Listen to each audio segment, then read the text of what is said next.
nadie como ayer.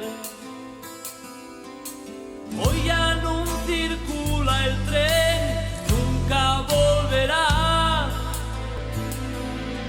Al pie la boca camina, hay solo un ortigal.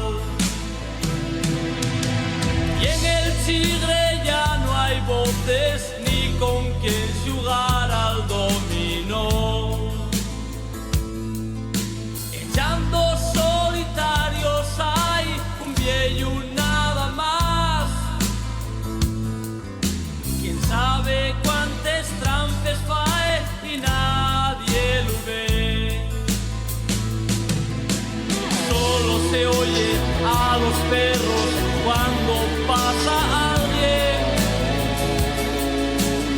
y los gallos cuando canten al amanecer. En la plaza de la iglesia esperando está el balón por si llega algún neno y pega una zapata.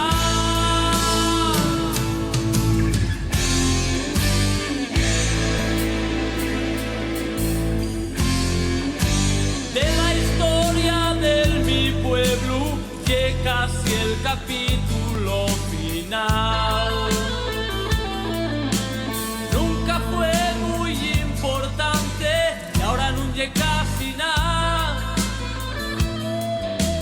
Queremos levantar la voz por otros que están igual.